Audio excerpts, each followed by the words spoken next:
Assalamualaikum dan salam sejahtera. Kali ini kita akan belajar satu lagi tajuk bagi matematik tahun 6. Kali ini kita akan lihat unit 10, tajuk nisbah dan kadaran. Okey, apa dia objektif pembelajaran kita pada kali ini? Okey, yang pertama, membaca nisbah yang diberi, dan yang kedua, mewakilkan nisbah dua kuantiti yang melibatkan nisbah bahagian kepada bahagian, nisbah bahagian kepada keseluruhan dan nisbah keseluruhan kepada bahagian.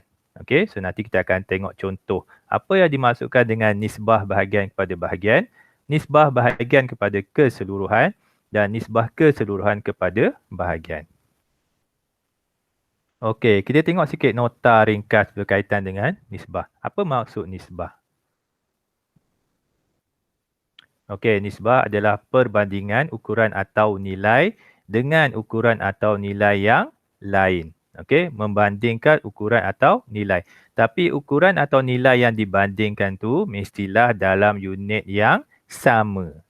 Okey, kalau kita nak bandingkan unit sentimeter, unit kedua pun mesti unit sentimeter. Okey, itu maksud dia unit yang sama, membandingkan unit yang sama.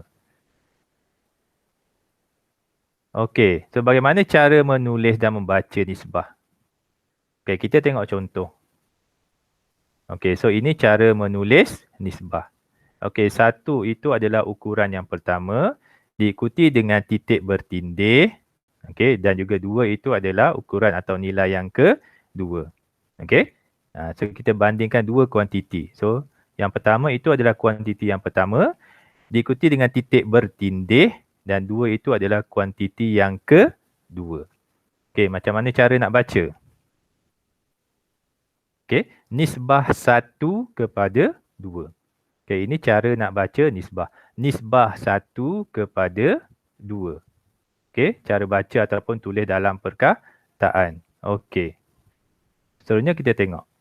Unit ukuran tidak perlu ditulis dalam nisbah. Bila menulis nisbah, unit ukuran yang tadi itu kilogram, sentimeter, meter, itu tidak perlu ditulis.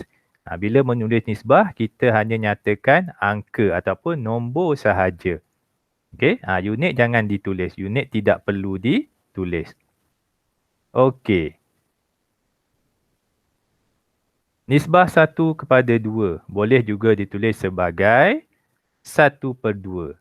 Okey, ataupun dalam bentuk pecahan. Tapi dalam bentuk pecahan ni kita gunakan dalam situasi yang tertentu sahaja. Okey, kita tengok contoh yang pertama. Apa yang dimaksudkan dengan nisbah bahagian kepada bahagian. Okey, kalau perhatikan gambar, gambar yang diberi adalah bentuk dua dimensi. So, dalam bentuk dua dimensi itu ada bentuk segitiga dan ada bentuk segi empat. Okey, kita tengok contoh soalan. Nyatakan nisbah bilangan bentuk segi empat kepada bilangan bentuk segi tiga. Okey, dia tanya nisbah yang pertama bilangan bentuk segi empat. Itu bahagian yang pertama kepada bilangan bentuk segi tiga. Itu bahagian yang kedua. Okey, kita nak kira apa dulu? Kita mesti tengok ayat. Okey, dia suruh kira bilangan bentuk segi empat dahulu. So, segi empat ada berapa? So, 1, 2, 3. Okey, so bilangan bentuk segi empat ada 3. Kepada titik bertindih, bilangan bentuk segi 3. Okey, segi 3 ada berapa? 1, 2, 3, 4. So, segi 3 ada 4. Okey, so jawapan dia nisbah 3 kepada 4. 3 adalah bilangan bentuk segi 4 dan 4 itu adalah bilangan bentuk segi 3. Okey, so itu yang dimaksudkan dengan nisbah bahagian kepada bahagian. Okey, bentuk segi 4 dan satu lagi adalah bentuk segi 3. Okey, kita tengok contoh yang kedua. Nisbah bahagian kepada keseluruhan. Okey, gambar yang sama, ada bentuk segi 3, ada bentuk segi 4. Kita tengok contoh soalan. Nyatakan nisbah bilangan bentuk segi 3 kepada bilangan semua bentuk. Nyatakan nisbah bilangan bentuk segi 3 kepada bilangan semua bentuk. Okey. So dia tanya apa dulu? Bilangan bentuk segi 3. Okey, itu adalah bahagian. Bilangan bentuk segi 3. Ada berapa bilangan bentuk segi 3?